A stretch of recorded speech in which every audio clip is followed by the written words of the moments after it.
મરી ગયો. બૂન હજી બેચારા લો ગોડાના. શું પ્લાન બનાવ્યો હતો તે ભઈલા આજે? મારું સૌભાગ્ય આજે દુર્ભાગ્યમાં ફેરવાઈ જાત. મૂર્ખ. એવું કોઈ નહીં બેના. એ ગીતાડીને ઘરમાંથી કાઢવામાં પ્લાન બનાવ્યો હતો અને ચૂપ કર તું. ભાડમાં જાય તમારા લોકોના પ્લાન. તમારા કારણે આજે બીજું કોઈ નહીં તો મારો દીકરો મરી જાત.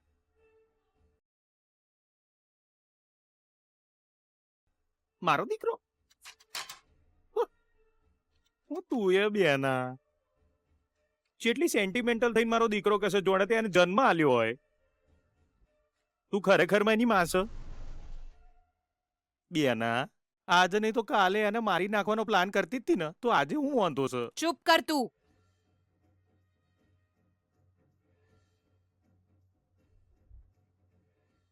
એ મારું કામ છે. ક્યારે અને કોને ક્યાં કેવી રીતે મારવાના છે એ બધું હું નક્કી કરીશ. સમજો તું? કોના મોતથી કેવો ફાયદો મેળવવાનો છે એ મને ખબર છે. કોનો જીવ ક્યારે લઈશું તો એનો ફાયદો આપણને થશે એનું કેલ્ક્યુલેશન આપણે બહુ જ ધીરજથી સમજવું પડશે. જો એ સમજાશે નહીં તો ઘરમાં ખાલી એક મોત થશે. આપણને એનાથી કોઈ જ ફાયદો નહીં થાય, ના આપણને કોઈ સત્તા મળશે. આ યાદ રાખજે. એ તો બેના હવે આવી ભૂલ થઈ જાય તારા પગે પડું. ભૂલ એટલે અહીં જો જીવનમાં ફરીવાર આવી ભૂલ નહીં થાય એ એની ઓકાતમાં રહેશે. બરાબર ને અંબુ ડાર્લિંગ? હે ને? ઝેર નો અખવાનો આઈડિયા તો મારો હતો પણ ભેળવ્યું તો અંબુએ.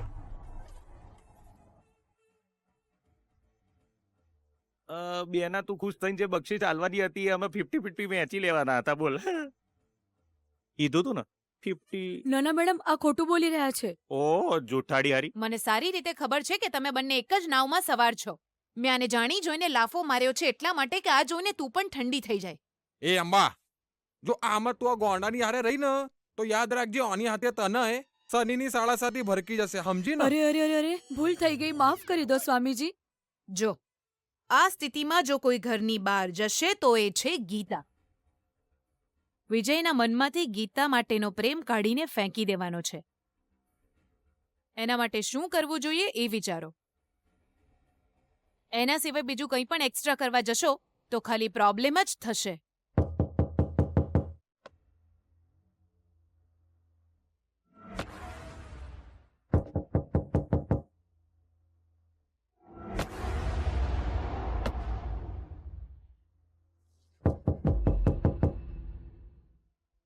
અંબિકા, જઈને જોતો કોણ છે.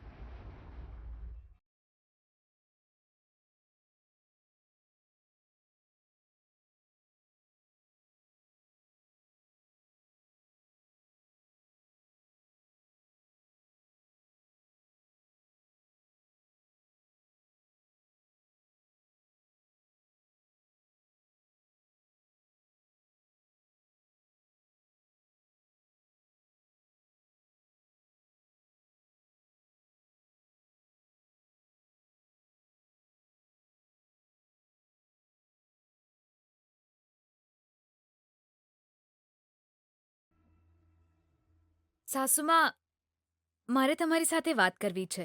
હા બોલ. મારે તમારી સાથે એકાંતમાં વાત કરવી છે. મોટા ભાઈ આટલી વાત સમજાતી નહીં તમને? તમને બહાર જવાનું કહી રહી છું અહીંથી. હા હેડો હેડો બહાર નીકળો. સાસુમાં, ભૈલા, મારે જવાનું સમૂહ તો સમજો જ નહીં આટલું. ઇજ્જતથી બેઇજ્જતી કરી દે.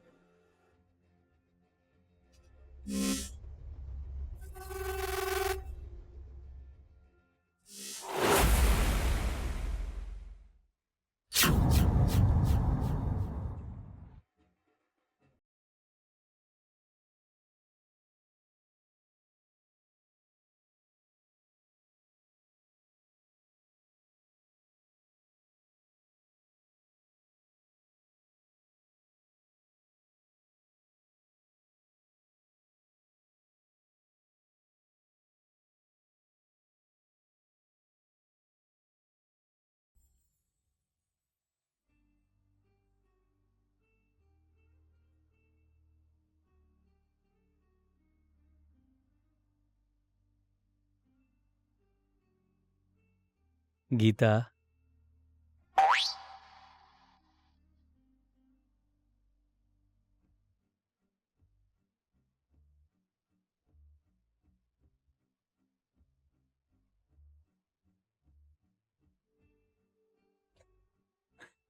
તું મારા મનમાં વસી ગઈ છે.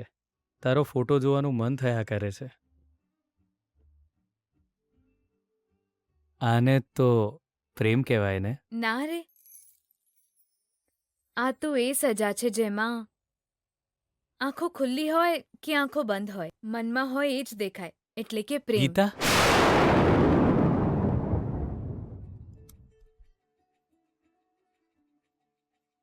છે તારી સજા પણ પ્રેમ જેવી જ લાગે છે.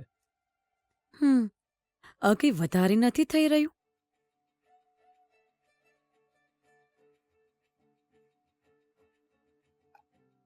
પણ અત્યારે તું ગાયબ કેમ થઈ ગઈ? આંખોની સામે જ કેમ નથી? આવી તો શું કરીશ?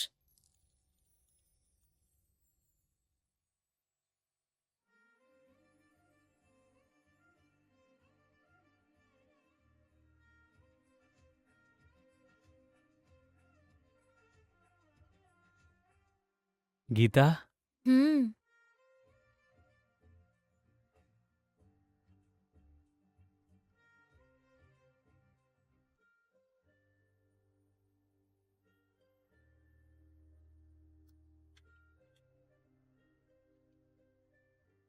તું મારી આંખોમાં આંખો નાખીને જોઈશ તો તને શું લાગે છે, હું શરમાઈને ભાગી જઈશ?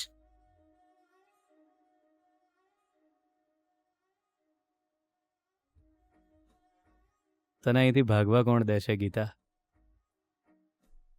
હું મનાવીને જ રહીશ તને.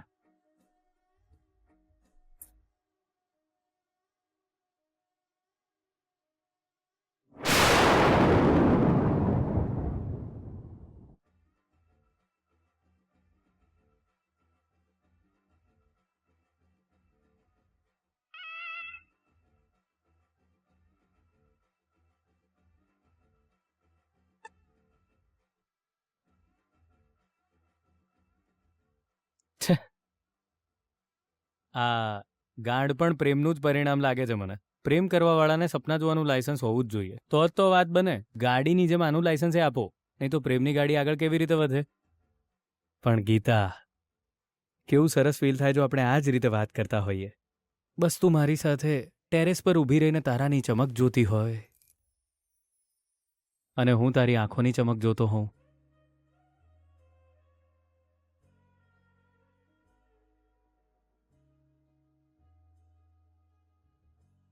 જો આ સપનું સાચું થાય ને તો કેટલી મજા પડે. આપણે બંને બસમાં બેસીને ગામડે જતા રહ્યા હોઈએ. તું બારી પાસે બેસીને બહારની દુનિયા જોતી હોય અને તારા ખોળામાં માથું મૂકી તને મારી દુનિયા માનીને બસ હું તને જ જોયા કરતો હોઉં. બસ આ એક ઈચ્છા પૂરી થઈ જાય. અને પછી જો આપણે રૂમમાં લોક થઈ ગયા હોઈએ અને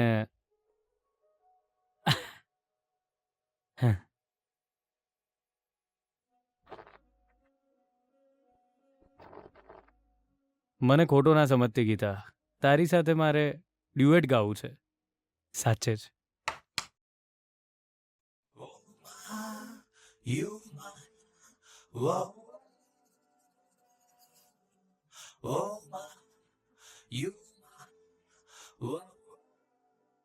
કયું ગીત ગાઈશ?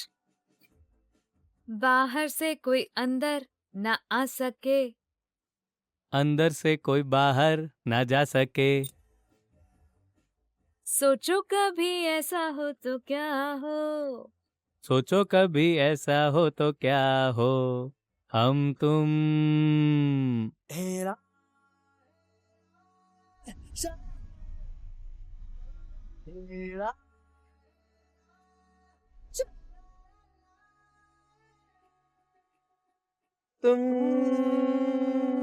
एक कमरे में बंद हो और चाबी खो जाए.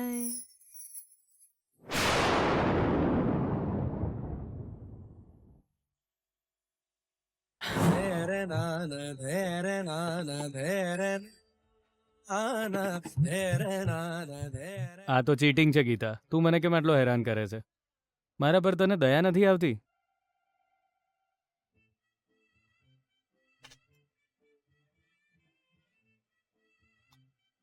પાગલ. અચ્છા, પણ અત્યારે એવું તો શું થયું?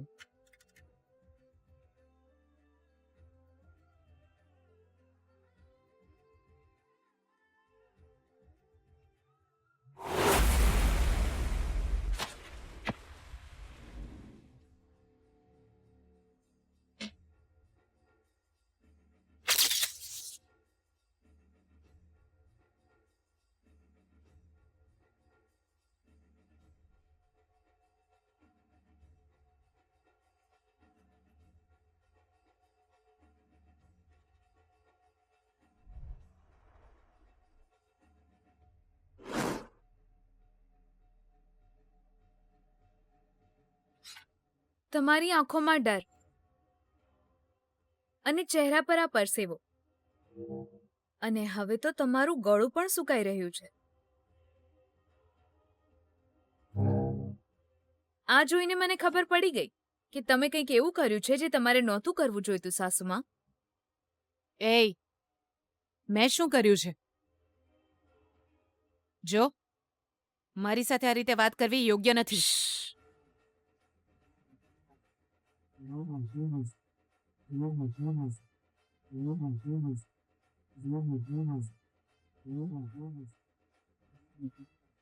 હું તમને કહું છું કે તમે શું કર્યું છે.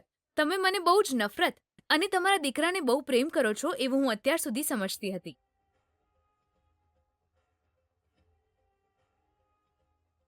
પણ આજે મને ખબર પડી કે એ પણ સાચું નથી, સાસુમાં. એય, શું ખબર પડી ગઈ છે તને?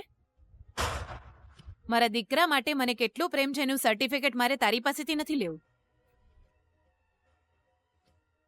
કેમ સાસુમાં?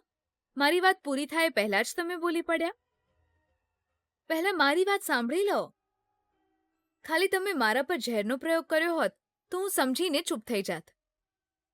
પણ પોતાના દીકરાને ઝેર કોણ આપે? ચૂપ થા.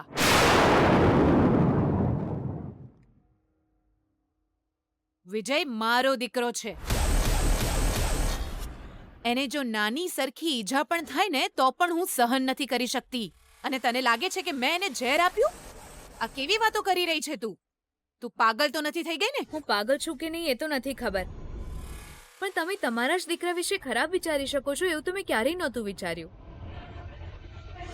હું રૂમમાંથી બહાર આવી ત્યારે તમે કેટલી અધીરાઈથી રાહ જોઈ રહ્યા હતા એ જાણવા માટે કે એ ઝેરવાળો શીરો મેં વિજયને ખવડાવ્યો કે નહીં.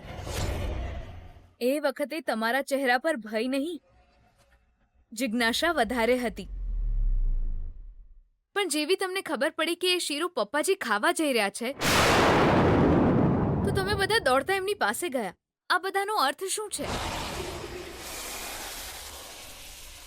ગીતા, તું ખોટું સમજી રહી છે. પહેલા સમજતી હતી, હવે મને બધું સ્પષ્ટ સમજાઈ ગયું છે. પહેલા તું મારી વાત સાંભળીશ? ત્યારે સાંભળીશ જ્યારે મારા સવાલોનો જવાબ મળશે. જેવી તમને ખબર પડી કે પપ્પાજી શીરો ખાઈ રહ્યા છે તો તમે જઈને એમને તરત અટકાવ્યા. પપ્પાજીને કંઈ જ ન થવું જોઈએ એટલે ને?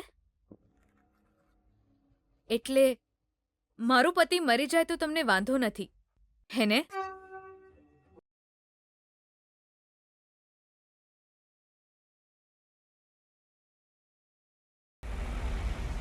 અરે અરે સાહેબ આવી ગયા. સાહેબ, સર, સાહેબ આવી ગયા, સર, સાહેબ. સર, સર, સાહેબ, સર, સાહેબ, તમારી સર, સાથે એક વાત વાર કરવી છે, સાહેબ. જતું સાહેબ, નથી. એક મિનિટ, અરે, સાહેબ. Sir sir sir sir sir sir sir sir sir sir એક મિનિટ સર, સાહેબ સાથે મારે વાત કરવી છે જરૂરી. કોણ છો તમે? કદાચ તમે બહુ જલ્દી ભૂલી જાઓ છો. કઈ વાંધો નહીં, મારે મંત્રી સાહેબ સાથે એક જરૂરી વાત કરવી છે. સોરી સર, આજે બહુ જ બિઝી છે સર. આજે આખો દિવસ એમની મીટિંગ ફિક્સ છે. શું સર, તમે પણ એ જ કહો છો? હું તો એમની સાથે એક મહત્વના વિષય પર વાત કરવા માંગુ છું. સર, જો ફોન પર વાત કરી લે તો મારે આટલો દૂર આવવાની જરૂર જ ના પડત. મારે એમને મળવું જરૂરી છે. કેવા માણસ છો તમે? એકવાર કહ્યું તો સમજાતું નથી? સર આજે કોઈને નહીં મળી શકે. આજે એમને મળવાનો કોઈ ચાન્સ જ નથી. તમે બીજા કોક દિવસે શાંતિથી આવજો. હા, આજે એક ઓપ્શન છે તમારી પાસે. સાહેબ જ્યારે લંચ માટે બહાર આવે ત્યારે કદાચ તમે એમને મળી શકો. સાહેબનો ફોન.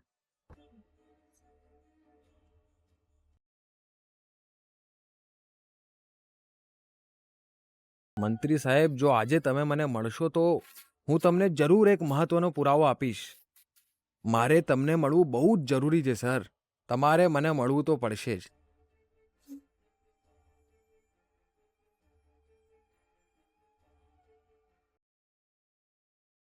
આ જ પ્લાન હતો ને તમારા લોકોનો?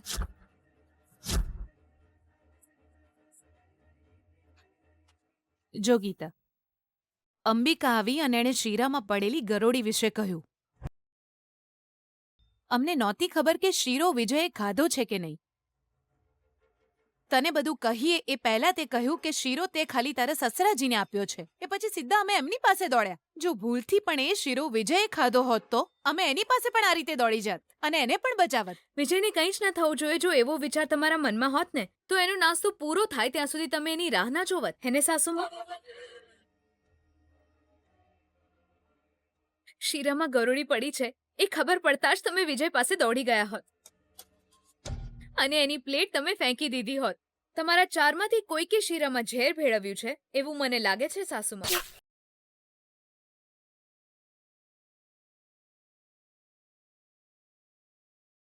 એય એય એય, તને થોડી છૂટ શું આપી તું ગમે તેમ બકવાસ કરીશ?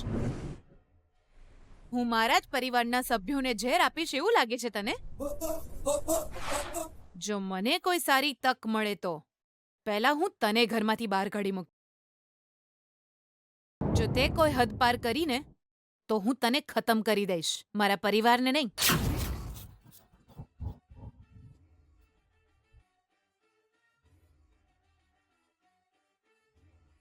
મને મારી નાખશો સાસુમાં? આ જન્મમાં તો તમે ક્યારેય નહીં કરી શકો. જો હું એની નજરથી થોડી દૂર જાઉં તો તમે તમારા દીકરાનું વર્તન જોયું છે ને? એવામાં તમે મને ઘરમાંથી બહાર કાઢવાનું સપનું જોઈ રહ્યા છો.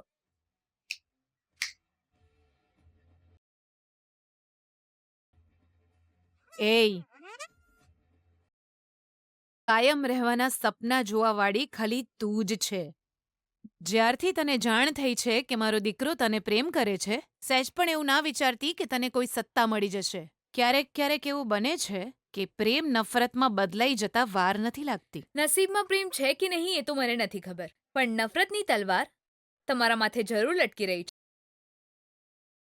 બની શકે તો તમારી જાતને બચાવી લો સાસુમાં. જાઉં હું?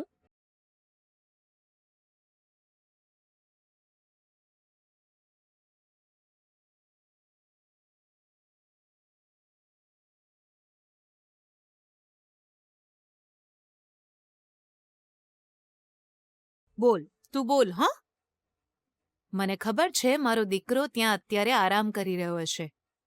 બસ ખાલી એક વાર એ ઠીક થઈ જાય પછી જો એ તને કેવો પાઠ ભણાવશે.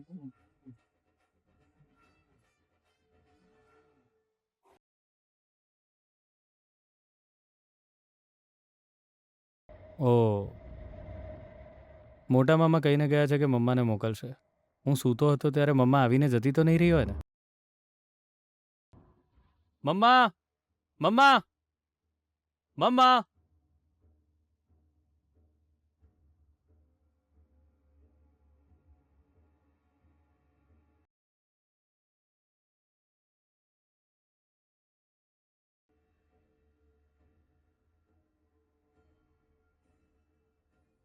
બિયાના,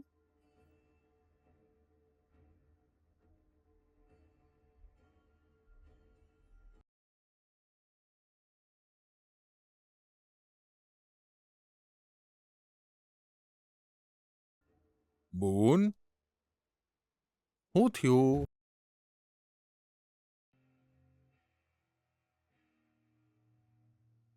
શું કીધું એ ગીતાએ? મોટા ભાઈ, આપણા ઘરની દિવાલોમાં પણ કાન લાગેલા છે. આપણે બહુ જ સાવધ રહેવું પડશે. આપણે જે કહીશું એ જ લોકો માનશે તો જ આપણે જીતી શકીશું. પણ જો સાંભળેલી વાતો કાચા કાનના લોકો સુધી પહોંચી ગઈ તો આપણે ગયા. તું હું કહેવા માંગે છે મને હરકી રીતે કહેતો. ગીતાને અણસાર આવી ગયો છે. અત્યારે તો મેં એને મારો અવાજ ઊંચો કરીને ખોટી પાડી દીધી. અણસાર કઈ વાતનો અણસાર? એને ખબર પડી ગઈ છે કે જો મારું કામ પૂરું થઈ જશે તો હું વિજયને પણ મારી શકું છું. એ વાત એને સમજાઈ ગઈ છે. મેં એની વાત તો ટાળી દીધી, પણ એકવાર જો શંકાનું બીજારોપણ થઈ જાય ને તો એમાંથી છોડ ઉગ્યા વિના રહે નહીં અને માહોલ બગડ્યા વિના રહે નહીં. ધીમે ધીમે એ છોડ વૃક્ષ બની જાય અને વ્યક્તિની શંકા વધારે મજબૂત બનતી જાય છે. હે ને? ઈનો મતલબ કે આ ગીતા હવે ચૂપ નહીં રહે અને ઈ તારા મોથે લટકતી તલવાર બની જઈ છે. અત્યારે તો મારા માથે લટકતી તલવારને મેં દૂર કરી દીધી છે ભાઈ. તલવાર વગર જંગ જીતવી બહુ મુશ્કેલ છે ભાઈ. એની શંકા વિશ્વાસમાં ફેરવાઈ જાય એ પહેલા એને અહીંથી કાઢી મૂકવી પડશે. ઈ કોમ છે ને વિજય પર છોડી દે બુન.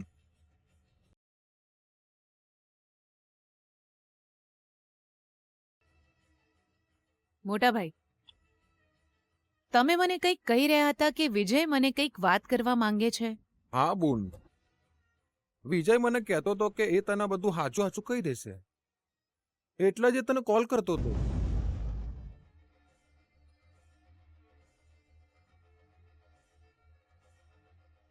ઠીક છે ભાઈ, ચાલો તો પછી. હવે શાંતિ રાખવાનો સમય પૂરો થાય છે. ક્રાંતિનો સમય શરૂ.